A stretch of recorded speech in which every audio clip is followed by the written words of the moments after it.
Assalamualaikum warahmatullahi wabarakatuh. Video kali ini sedikit berbeza di mana saya ingin berkongsi kepada tuan-tuan dan puan-puan semua beberapa tips untuk kita manfaatkan sepenuhnya penggunaan YouTube. Sebab YouTube ini bagi saya dan bagi tuan-tuan dan puan-puan adalah satu media yang sangat menarik, sangat bagus untuk kita menuntut ilmu, untuk kita mencari ilmu. Maka jika kita dapat menggunakannya dengan cara yang lebih efektif, sudah tentu ia lebih baik bagi kita. Baik, beberapa yang saya nak kongsikan ini adalah daripada pengalaman ataupun amalan praktik saya sendiri ya. Pertama, subscribe. Pertama, subscribe kepada ustaz, ustazah yang anda minati, yang anda tahu, yang jujur, yang amanah dalam menyampaikan ilmu. Bibirnya tidak lekang daripada membaca ayat-ayat Quran, hadis-hadis berserta rujukan dan darjatnya, kemudian diikuti oleh penjelasan oleh para ulama tentang ayat Quran dan hadis tersebut ya. Jadi subscribe kepada mereka itu dan tekan loceng supaya bila kita buka YouTube banyak video dia kan. Jadi kita boleh pilih apa yang kita subscribe itu, kita terus ke sana dan kita dapat terus menonton video daripada ustaz-ustazah yang kita minati itu. Kalau kita tekan loceng, ianya notification, kita akan mendapat notifikasi seandainya dalam saluran YouTube itu ada video yang baru untuk kita tonton ya. Apabila kita subscribe, ada lagi beberapa manfaat yang lain. Kalau bila kita dah subscribe channel tu, kita tekan pada view channel. Bila view channel tu, yang favorite bagi saya ialah playlist. Di mana dalam bahagian playlist itu, orang yang membina saluran YouTube itu, dia akan menyusun. Dia telah menyusun video-video mengikut topik tertentu. Mudah untuk kita mencari topik yang kita minat. Sebagai contoh, kalau dalam saluran YouTube saya, kalau tekan view channel tadi, playlist akan ada senarai video-video di mana saya menjelaskan buku Wahai Ibu, Wahai Ayah. Ada senarai video-video di mana saya menjelaskan buku 90 pelajaran tentang bid'ah. Ada senarai video kuliah umum dan sebagainya ya. Jadi kita boleh pilih topik yang kita nak. Dan yang kedua, kalau kita masuk satu video tu, tiba-tiba masuk tengok-tengok ianya video bersiri. Dan sudah pun siri yang ke-12. Alamak, nak tonton daripada awal macam mana? Di playlist itu kita boleh mudah mencari video itu daripada siri yang pertama. Itu tentang playlist. Kemudian di sini ada beberapa tab bila kita dah view channel itu. Ada satu lagi tab community. Yang itu apabila ustaz ataupun pemilik saluran YouTube itu ataupun admin ingin mengiklankan sesuatu projek, sesuatu yang ada berkaitan dengan kebajikan ke apa, ia ada di situ. Kemudian di hujung sekali ada about. About ini tentang speaker itu, tentang pemilik saluran YouTube itu. Yang ini penting. Macam bagi saya senaraikan di situ, saya letakkan nama penuh, tarikh lahir, kerjaya, nombor telefon pun ada, alamat email pun ada, background ringkas pun ada. Jadi tuan-tuan puan-puan yang nak kenal saya lebih lanjut, boleh rujuk di sana. Di sana juga ada link untuk laman web saya, link untuk Facebook saya dan sebagainya. Demikian juga bagi penceramah-penceramah yang lain. Kalau mereka tahu fungsi ini, bahagian about itu ada maklumat lanjut tentang saluran YouTube itu ataupun speaker tersebut ya. Jadi ini sesuatu yang dapat kita manfaatkan. Okey, ingat subscribe, kemudian ada satu tab di situ view channel warna biru, tekan di situ akan ada beberapa tab. Akan ada home, ada videos, ada playlist, community, channel, about. Kita boleh manfaatkan di situ. Okey, jadi subscribe ini jangan takut. Anda tak rugi apa-apa, tapi sebenarnya anda sendiri yang untung kerana anda dapat memudahkan, memanfaatkan lagi penggunaan YouTube ini dengan cara yang lebih efektif. Itu yang pertama. Yang kedua, saya sendiri bila menonton YouTube, saya jarang-jarang menonton secara live streaming. Kerana kadang-kadang ia terganggu, ada buffer kan, berbusing. Kadang-kadang kalau saya outdoor, macam sekarang ni saya bersenam, sambil tu saya mendengar kuliah. Saya tidak mahu menggunakan 3G data. Baik, jadi saya gunakan fungsi download. Download ni maknanya kita simpan, kita muat turun video tu sesiap dalam ni dan kita boleh mendengar bila-bila masa tanpa mengambil kira internet ketika itu bagus ataupun tidak, ianya menggunakan 3G data kita ataupun tidak. Jadi mana-mana video yang kita suka, penceramah yang kita suka tu, di situ ada satu tab download, tekan saja download. Okey, tekan saja download. Baik. Untuk kita kadang-kadang phone kita memorinya terhad. Jadi kita tak perlu muat turun fail yang besar sebab bila kita menonton kuliah-kuliah, lazimnya kita fokus pada audio. Kita fokus pada audio, video tu kurang. Jadi video tu kualiti kurang, kualiti rendah pun tak apa ya. Jadi kita pergi bahagian settings. Pergi bahagian settings, bahagian background and downloads.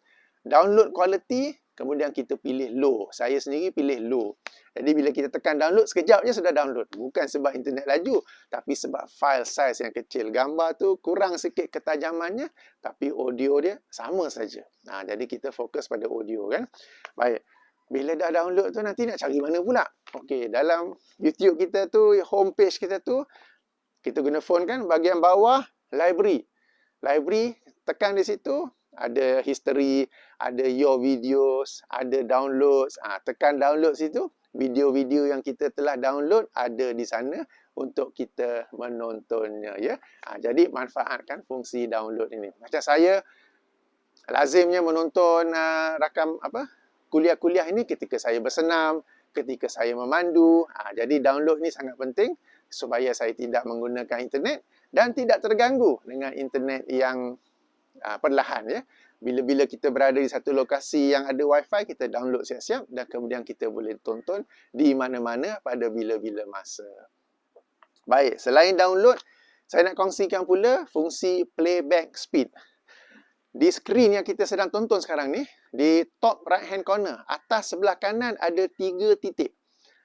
Tab 3 titik tu keluar menu, salah satu menu ialah playback speed, kelajuan mainan. Jadi kelajuan mainan ni bagus kalau penceramah tu cakap slow saja satu persatu. Lah bila nak habis ni satu persatu, kita ni masa terhad tapi suka nak dengar, maka gunalah playback speed tu.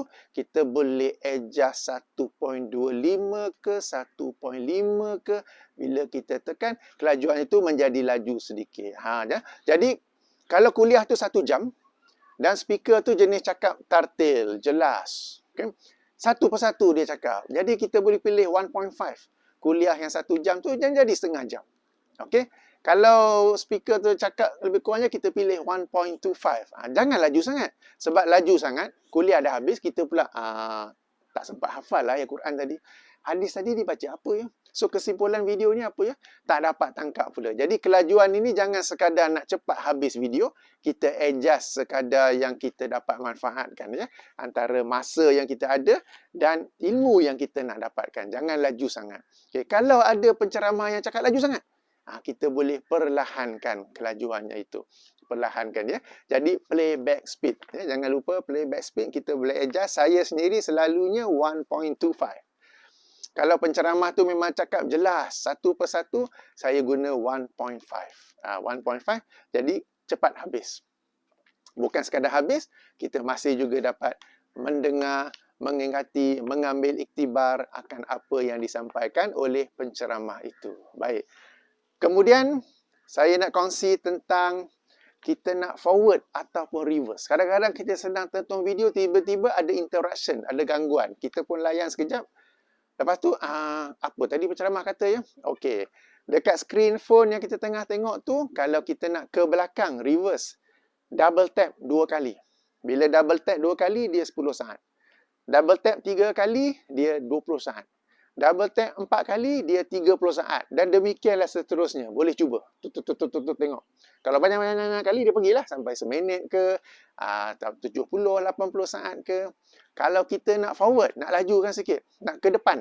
Bukan lajukan, maaf. Nak ke depan. Kita double tap sebelah kanan, dia akan forward 10 saat. Double tap 3 kali, dia akan forward 20 saat. Okay? Katakanlah kita menonton kuliah, rakaman kuliah di masjid. Ada azan isyak. Kita nak ke depan cepat sikit. Kita tap lah.